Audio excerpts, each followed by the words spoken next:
Welcome to episode 28 of Believe in TCU. As part of the Believe Network, I'm Zion Trammell, joined alongside Ian Napetian and Seth Dowdle. We've got a basketball-filled episode today, talking TCU men's and women's basketball. Should be a fun one. First, guys, how are we doing today? Starting off the week good on a Monday, I hope.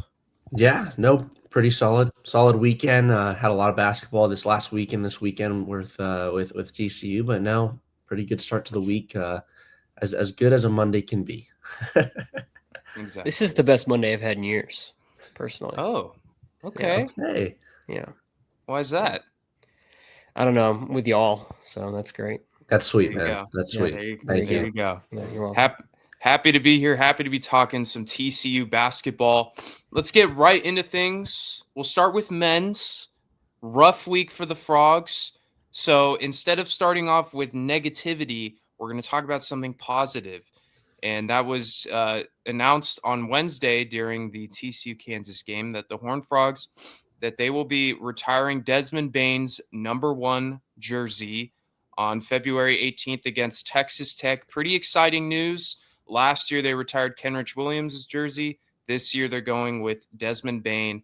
Obviously deserved for one of the greatest TCU Horned Frogs in basketball program history. Do you guys have any reactions to that? How exciting is that for y'all? It makes me feel really old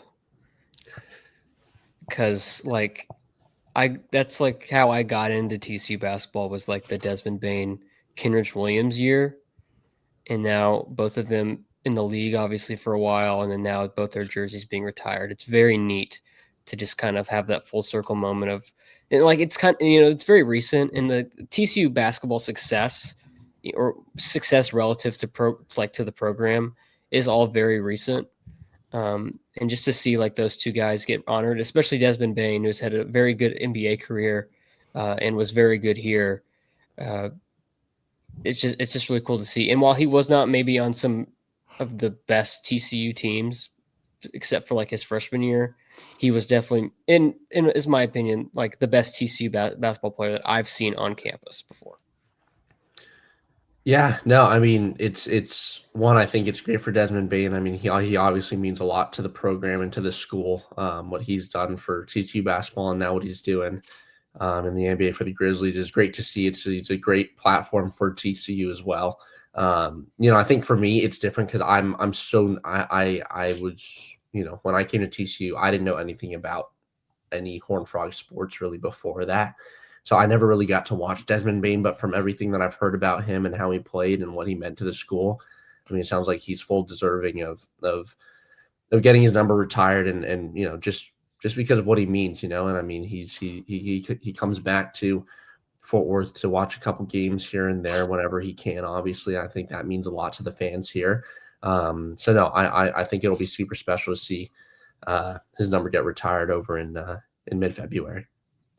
It's very exciting news. Yeah, he's definitely means a lot to TCU basketball, and his continued support certainly is a big factor. I wanted the Dallas Mavericks to draft him back in 2020. He was Josh available, Green, baby. and they drafted Josh Green out of Arizona, who is no longer with the Dallas Mavericks and is a role player with Charlotte. And Desmond Bane's obviously had a ton of success with the Grizzlies, one of the best shooters in the NBA. So missed opportunity there, but nonetheless, super excited for him. Ready for him to. What's up, Seth? Oh, I just want to mention my favorite Desmond Bane moment, if that's okay with everybody. Yes, go for it. TCU Yeah, uniform. you were. Yeah. It was his freshman year, and he might have had more. There was a lot of moments, but this is my favorite because it was like the first time where I was like, oh wow. So it was freshman season. It's the Big 12 tournament in Kansas City. TCU is playing Kansas, and Kansas is ranked number 1 in the country at this point in time. And TCU, I don't remember what their season was like this year. I can check in a second if anyone's interested, but fine. Not great. It was like year 2 of Jamie Dixon. I think this is the year they won the NIT though. But it was like fine, but not great. They didn't make the tournament, but they made the NIT, and I think they won. regardless. So they're playing number 1 Kansas. It's tied 82-82, which is crazy already that TCU is like playing Kansas this close. And Desmond Bane, with like waning seconds on the clock, gets fouled in a corner while shooting a 3, sinks all 3 free throws, and TCU beats Kansas 85-82 in the Big 12 tournament. One of my favorite moments. It, like, as electric as 3 free throws can ever be for a young, like, college basketball fan. But yeah, that was one of my favorite moments. And like, I look back on that a lot because like he was a freshman, and then just for him to have a lot more moments like that throughout his collegiate career, and then be underrated going into the draft, right? Not a lot of people. He was not on a lot of people's radars. Obviously, he was on our radar as Mavs fans, as we were like, oh, look, he's right there. He's right down the street. And then they drafted the Australian instead. And then and then now he's like an all-star. He's great. And now he's getting his number retired. It's really cool. It's very exciting, and certainly a lot of great moments with TCU. And another moment will be shared on February 18th against Texas Tech, where they will retire his jersey. Seth, you mentioned that win over Kansas. Well, last week it did not. TCU was unable to replicate that success. They lost to Kansas 74-61, and then lost to UCF 85-58. Just brutal week for the Horned Frogs, coming off a huge win against Baylor. You were kind of hoping that the TCU was going to be able to build on that success, but they went in the complete opposite direction. Pretty much since the first 10 minutes of the first half of TCU's versus Kansas, it's pretty much been really bad basketball. They looked good. Like I said, those first 10 minutes, they looked really good against the Jayhawks. Were playing good defense, knocking down their shots. And then Kansas kind of just took over in the second half, and they were out rebounding the Horned Frogs and just kind of ran away with it. What were kind of your reactions to last week and concerns that you may have? Yeah, I think that game against Kansas, I think it ended up being exactly what it should have been. I mean, TCU showed up for the start of that game really well, and I was excited. And then obviously, Kansas kind of found their groove, kind of tightened things up on their end too, and then really took TCU out of the equation. But that, I think that game, you look back and say, yeah, I don't think we chalk that up as a win on any day, especially the way this season's gone. And then the game against UCF, there's, again, I keep saying it's a transition year. It's a transition year, yes, but at some point, there's transition year basketball, and then there's just bad basketball. And I think we're kind of at the latter stage of that discussion right now with how TCU played at UCF. It just was not very pretty. It's kind of nuts that just less than a year ago, TCU was in the tournament. And last year didn't go really as we all planned it to, especially given how the beginning of the year went. And then, waning toward the end. But TCU played, and it was not a good tournament game either, which was kind of, I guess, an omen for how this was going to go. But TCU, coming off 3 consecutive tournament appearances, which is something that the program has never done, and then to go into this year, and then, yes, like you mentioned, Ian, transition year, and we all were talking about how we had to manage our expectations a little bit, right? Or a lot, maybe, in this season, because pretty much everything was gone from last year that meant anything. And now you're going into a completely new team.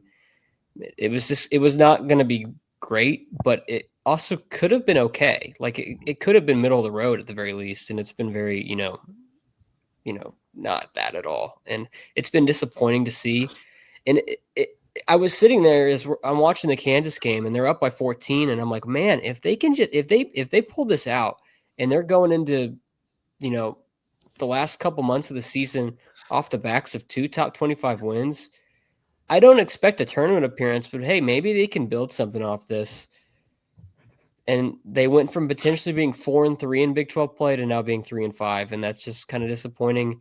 And it's not going to really get any easier as you build wear and tear, and you continue to play really good opponents.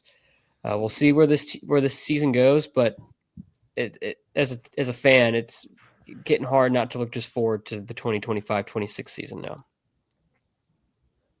Yeah, they're trending backwards for sure. I think what's been really annoying for me is seeing a whole new group of players have the same problems that the previous teams have had. Against Kansas, TCU shot 5 of 24 from 3. That's 21%. And then they shot 50% from the free throw line. Then moved to Saturday, they shot even worse. They made 1 3-pointer against UCF. Who was the one guy that made the 3? It was Isaiah Manning. He was the only one to make a 3. They shot 1 of 20, and then they shot actually 73% from the free throw line, which is an improvement. But it's just really concerning that it's an entirely new team and the same problems persist. I don't know if that's just the players that they're getting into the program. I don't know if that's a coaching thing. I'm not sure what it is, but those are two things that they have got to button up, and it has been a consistent problem over the last several years, regardless of how good TCU has been. That's been the two things that have just killed this program. Yeah, and kind of to your point, Zion, and maybe this is a conversation for another day, and it probably is, but I think this is kind of the point where maybe I don't know how TCU fans feel. I don't even know how I feel about this, but you hear murmurs about, like, okay, do we still stick with Jamie Dixon? Do we just try to move on and go somewhere else? Because sometimes we feel like we're kind of getting the same product here. Again, is it coaching? Is it the players? Do we, is it just this year's been off, right? But I definitely feel like, having this same repetitious kind of, these same things happening, you kind of get to a certain point, and you're just like, what the hell's going on? But then I also say, okay, you move on from Jamie Dixon. I don't know who else you're going to get that's any better, right? So I think that's also the hard part too. If you're a TCU fan looking in on this team and saying, I'd love to look forward, but I don't know how much there is to look forward to, and if this team under its current, management can get that much better, or if we will just have to do the best that we can, with what we've got right now. I think that for me personally, when I try to be optimistic about this, and I'm not super, and I agree with you, Ian, with my feelings about Jamie Dixon. It's TCU there probably is a better head coach than Jamie Dixon out there, but I don't know if TCU can get him, or there is a better head coach that can work at TCU, at this university. Yeah. Jamie Dixon is a Horned Frog through and through. This is his school, and he cares about it, and that's what he does best, is that he cares about TCU. And I don't know if you can find anyone that can do that as good as he can. In terms of on court results, what do I look at to be optimistic? I kind of look back at his tenure as a whole. When he got here, it was not good, and he built it up. And then that core left, and there was a lull period where they were not as good. And then we've had the run for the past 4 or so years where, 3 straight tournament appearances and whatnot. And now we're back in the lull. So if history has said anything, he will get out of the lull. Just how good will they be when they get out of the lull? Is it kind of like the Kinrich, Desmond Bane years, or is it like where they were very good, but they didn't get out of the first round of the NCAA tournament, but they won an NIT? Or is it going to be like the Mike Miles, Emmanuel Miller years, where they finally kind of get over that hump of that first round of the tournament, but are they going to start competing with the bigger boys when they get to the round of 32 and potentially the Sweet 16? Yeah, it's again, right? I mean, you talk about just, right, I mean, the history and that the fact that he's been here before, right? And again, I think this is why this is such a frustrating point to be in, is because so much has gone wrong. But again, this is such a different team. Like the makeup of this team is insanely different than what it's been for the last 4 years. You basically had every senior from last year either go play professionally, transfer, or they're done. I mean, the amount of returners on this year's team. I mean, and again, this is kind of where I go back and say, look, I don't know what people expected from this year's team. I don't know. Personally, I did not expect much from this year's team for the very reason that you don't have experience, and you're playing in, the best basketball conference in the nation. I'm not sure what other people were expecting from this team. It's a very young team. Doesn't mean it's bad, but you can't expect that team to go into, this season and this Big 12 slate expecting them to do anything particularly special, considering how much veteran leadership has left. You've got veteran leaders on this team, but they're in their first years here at TCU, right? And sometimes that takes time. Whereas you had for about at least last season, you had 3-4 guys that have been here for the last 3 years. It's such a different makeup. And as much as this team is struggling, I think we're looking at it very differently because of the insane expectations people had back in the fall of where this team should be. You also got to remember too that like the best player that they got out of the portal got hurt immediately, too. Which obviously I was not, my expectations were not that high. But then Frankie Collins got hurt, and I was like, oh, like this is not going to go great. Yeah, and it hasn't gone that great. Yeah, that's very true. It's been frustrating, but to what point is it something that we all saw coming or not? It's been rough for the Horned Frogs, but they will try to bounce back. This week they'll take on Texas Tech, a red-hot Texas Tech team, on Wednesday in Lubbock, and then they'll be back home on Sunday taking on Colorado. So, obviously keep our eye on things with TCU men's basketball. Rough times right now, but we'll see what happens for the remainder of the season. Let's move forward though with some more positive vibes, some better things going on with basketball, and that's the women's team. They currently sit at 20-2 overall on the season, 8-1 in Big 12 play. They had a 1-1 week for the first time in conference play. They lost to Oklahoma State 60-59, but picked up one of the more significant wins in program history, in my opinion, beating number 25 Baylor 80-75. It was the first time TCU has beaten Baylor in women's basketball since 1990. That is a long time waiting for the Horned Frogs, and they got it done. What a win for TCU yesterday. It was amazing to see a packed Schollmeyer Arena on tap for this game. More and more people are becoming aware of how talented Mark Campbell's squad is. What were kind of your reactions to yesterday's win, and how exciting it was this for the program?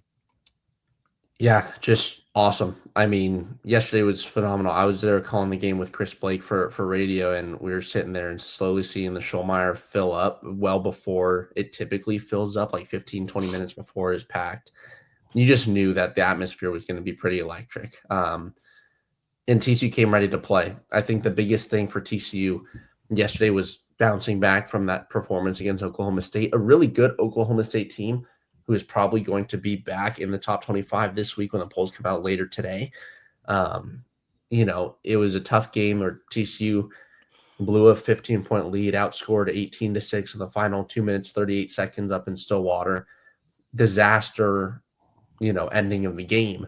But you come back against a number 25 ranked Baylor team your top three, Sedona Prince, Madison Connor, Haley Van Lith, run the floor, and then you also get the help from somebody like Agnes Eminopu, who had 12 points, 10 rebounds. Just, you see this team, and it's going to have to be based around those top three players. But when TCU can unlock that really dependable fourth star, this team's pretty unstoppable, and they showed it yesterday. I mean, it's your first win against Baylor since 1990, nearly 35 years. You snapped a 37-game losing streak to the Baylor Bears at home in what's been the best season of TCU women's basketball. I mean, you could not have asked for anything more than that. So it was a crazy atmosphere. Really proud of the team. Mark Campbell and his coaching staff doing a really nice job of helping that team kind of bounce back from that tough loss up in Stillwater. Gotta say, when you hear, the opposing team's head coach, much less like a rival head coach, go on the podium, go on a little dais after the game, they just lost. They're like, wow, that was kind of neat though for the other team, wasn't it? I'm like, well, that's profound. I didn't expect you to say that at all. I mean, it says a lot whenever she's like, hey, this is the first time I've ever been here and we've had less fans than them, which I will say is, I do not have a lot of, data points to test that on, but I've been to 2 Baylor TCU women's basketball games at home in the past 5 years. And she is right. Both times there were more Baylor fans than there were TCU fans there. But just looking at that crowd on television yesterday afternoon, I was not there. Y'all were, but it sounded really good on television. And it was really cool to see students coming out, locals coming out. And now, as you said, people are on notice. And despite that loss, people still came. And a lot of good is happening for this women's team. And I know we've been saying that, excuse me, for months now, ever since the Notre Dame game. I guess that was in November or October. But guys, TCU's gonna this is so cool. I still ever wake up every single time TCU has a women's basketball game, and I'm like, wow, they're good. That's so cool. It is pretty sweet. It's never happened to me before. This has never happened to where I've had this much interest in women's college basketball because my university is good at it. That's never happened. I've only been interested in this sport because other teams have had cool storylines and neat stuff to look forward to. Never mine. And now here it is. And this is really cool to see. Honestly, it can't be a better time to be really good in women's college basketball right now for TCU. Given the landscape of where women's basketball, college or WNBA, wherever it's going, or whichever level, it's going in a really positive direction, and it's growing quickly. So what a time to have a top 10 program in the country with so many eyeballs on it every single day. More and more people are going to learn about this team in Fort Worth. And the fact that we got to see this grow, we saw this start a year ago where they had an incredible start to the season, 13-0, that was derailed by injuries, but you saw the groundwork. You saw what Mark Campbell is capable of, and then what he does in the transfer portal to bring in an immense amount of talent to immediately upgrade this team. And now the run that they're having right now, getting their 20th win of the season at the end of January, it is absolutely tremendous. And I feel so grateful that I have been able to watch this team this season and see what Mark Campbell has built. It's been unbelievable. Yeah, and to your point, Zion, right? You bring in this talent, and I think you bring in this talent, and the way that this team has matured and gelled together so quickly. I mean, I don't think you could ask for anything more, right? This team figured it out. They spent several weeks together leading up to the start of the season, and they found a way to really figure each other's play styles out, and you hit the ground running right when you start playing, even in the non-con schedule, right? TCU had a tough non-conference schedule.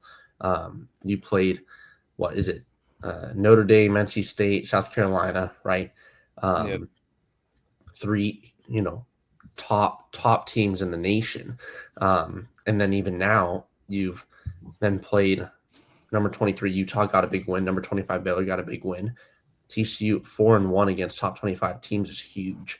But also to your point about bringing that talent, I think one of the tough things is that we're starting to see the depth kind of wane for TCU in certain moments, but you're getting those players. You're starting to see where that experience from last season's,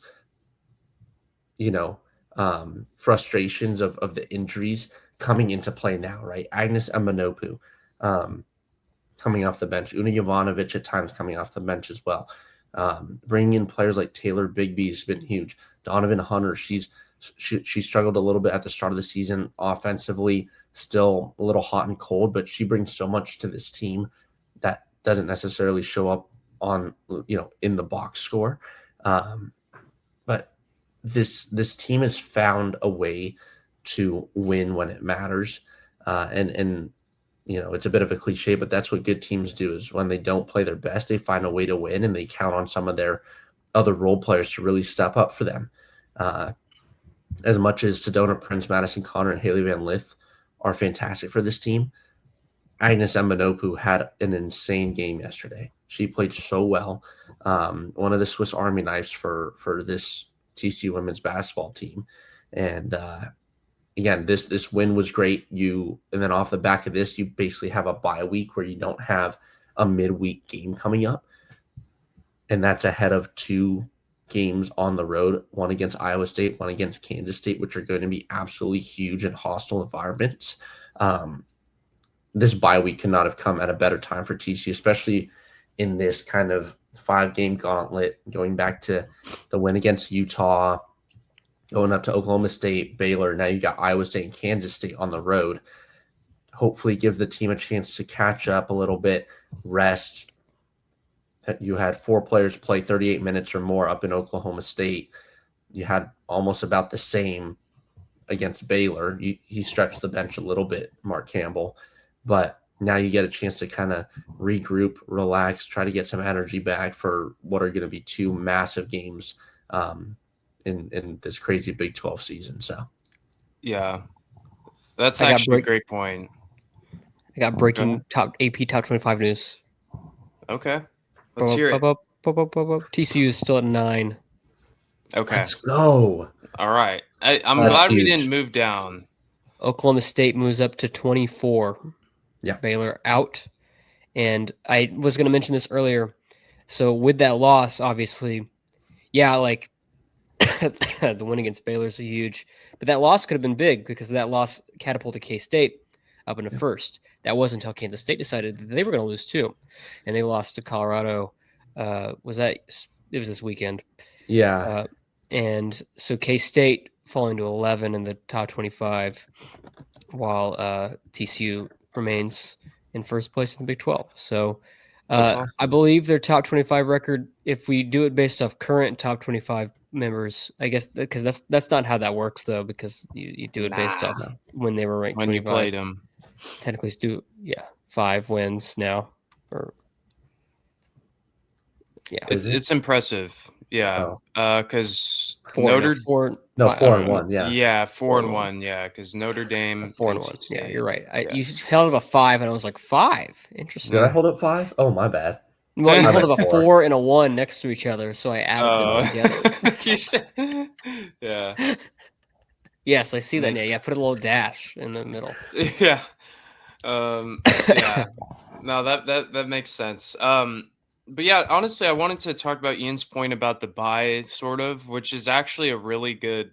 It's a really good point because this team has been like we're at the midway point now, I guess, in Big 12 play, and there are definitely moments where this team just looks kind of gassed because of how many minutes they're playing every single week. The one thing that is kind of been a tiny bit concerning is the way they've played in the fourth quarter for pretty much the last 4 games. The UCF game, they had such a massive lead that it didn't really matter, but UCF like kind of made it like it was like a 6-point game with like 40 seconds left, and they had a couple turnovers.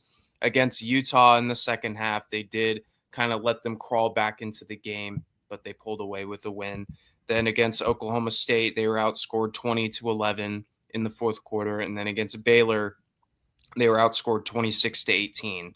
So they won 3 out of those 4 games. So it's not a huge issue because they're still finding ways to win, particularly with the free throw shooting at the end. Ball security has been really good. Recipes for success at the end of ball games to pull out wins. So they've been doing that, but the defense has kind of wavered a little bit in the fourth quarter, and the offense kind of goes through some mini slumps. So hopefully they can kind of take that time this week to work on it a little bit, because they're going to need it. There's going to be some close games coming up with Iowa State and Kansas State. Those games will definitely be close. Or just rest up, take a nap, take a nap. That too. Yeah. It's important.